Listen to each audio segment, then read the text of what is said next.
Are we ready? All right. On our beginning factoring foldable that we did, what was the first way that we learned how to factor? Greatest common factor. And that's what we need to look for every single time we're factoring any polynomial. And what is the greatest common factor? Let's write it out, just in case we forgot.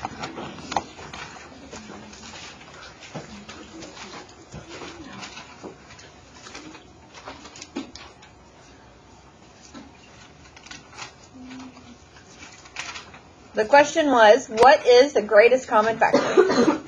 The largest number that goes into both. All right, so the biggest number, what does goes into mean? Good, divides. Both of you take a point. Yes. Is this under the first one, I think? This is, yes, greatest common factor. All right, the biggest number that divides into two or more numbers, correct?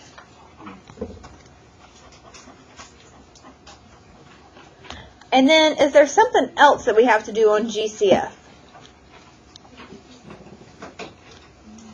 Oh yeah, if the variables are the same, we said with the greatest common factor. With the lowest exponent. Good. All three of you take a point. All right. And take the lowest exponent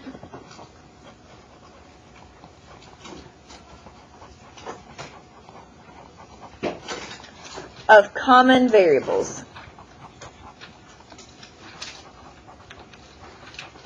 One day I will realize I don't have to write so big.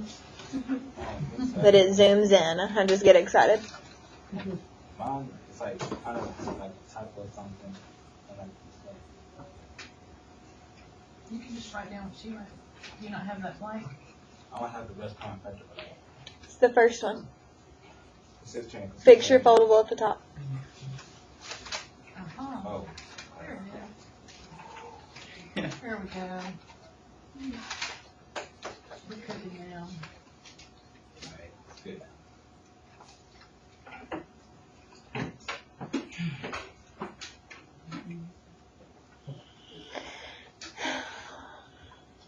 Allie, if I can't do that, you can't do that.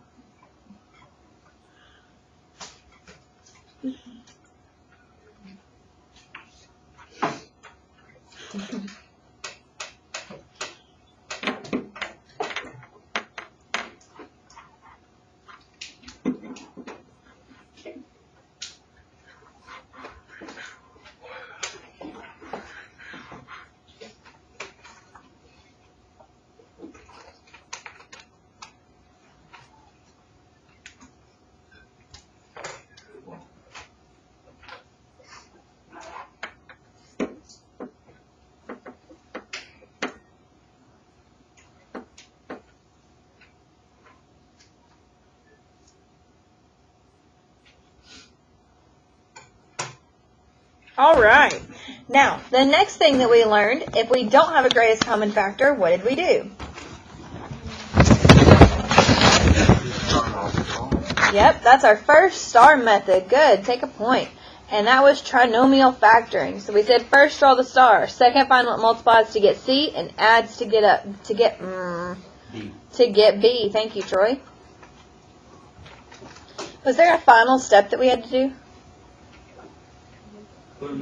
Put it in the parentheses. Take a point.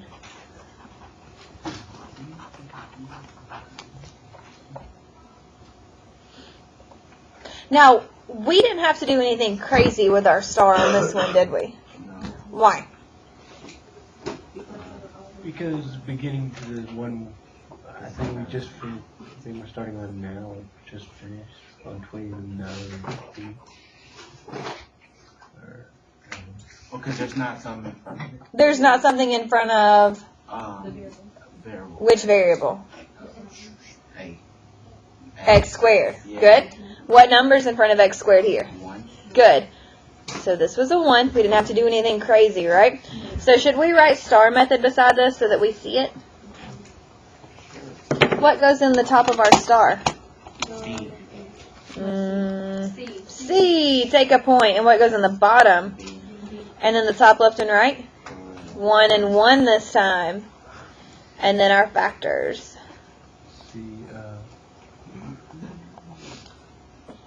Which most of you did really well on your test on this part. You just mixed up some of your signs. And then some of you didn't turn the paper over and see that there was a back.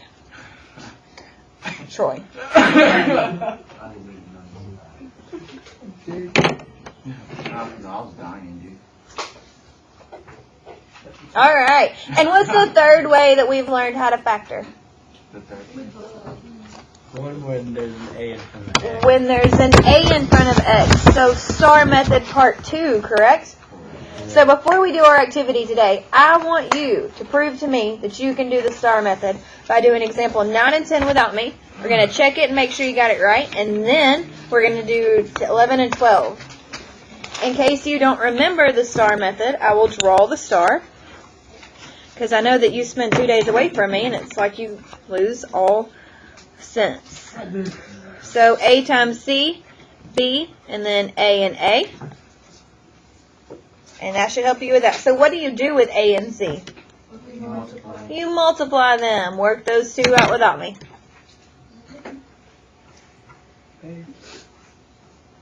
And Manny's going to tell us the answer for example 9. And Troy's going to tell us the answer for example 10. Okay, so the first thing that Manny did was he multiplied A times C. And A is 3 and C is negative 15. So tell me what to do from here. I just circled the numbers. That's all I've done, baby.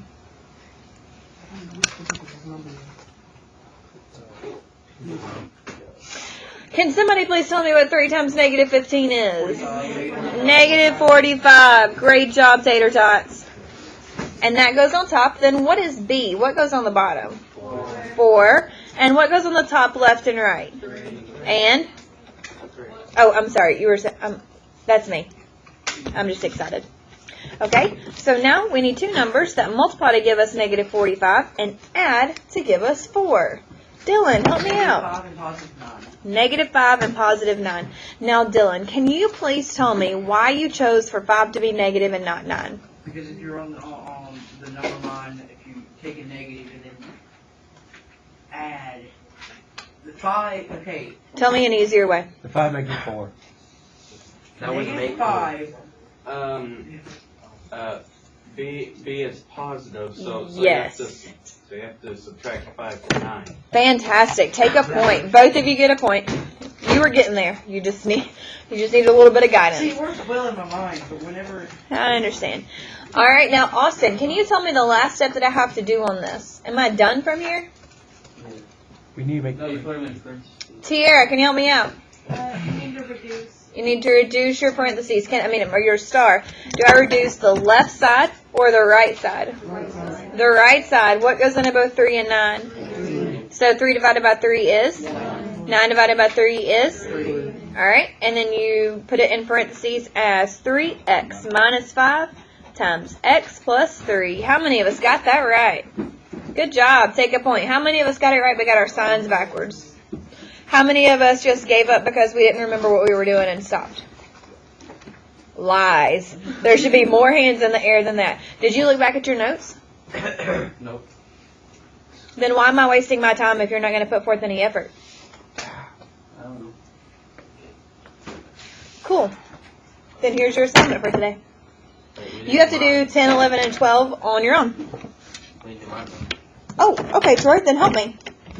Okay. Maybe you can redeem it so I won't be quite so angry at that comment. Alright, so when we start, we put 6 SC on the top, Okay, and negative 7 on the bottom, good.